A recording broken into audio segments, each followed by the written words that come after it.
Here's the reality. Even if you remove the institutional investor buyers entirely, we would still have an affordability problem for one reason. Well, let's just say that the president was at the World Economic Forum and said homes are built for people, not corporations, and referenced an executive order aimed at limiting large institutional investors from buying single family homes. Now, let's put this into its proper context.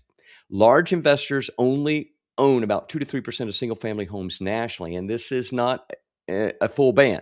So, on paper, institutional ownership isn't the primary reason for housing unaffordability currently, but history matters. During COVID, when we had massive quantitative easing and extremely cheap money, we saw institutional capital move into the housing market aggressively. And even if they weren't buying the majority of the homes, they changed the market. Main Street buyers, families, families were suddenly competing against cash offers, waived contingencies, and buyers who weren't price sensitive the way families are. So that absolutely pushed higher prices much higher than they would have been otherwise in that point in real estate history. So, is limiting institutional ownership a bad idea?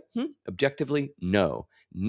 If the rules are targeted, reasonable, and enforced properly, it can help reduce future distortions that we experienced during COVID. But here's the reality. Even if you remove the institutional investor buyers entirely, we would still have an affordability problem for one reason. So, do you want to chime in here and share with us what that reason is?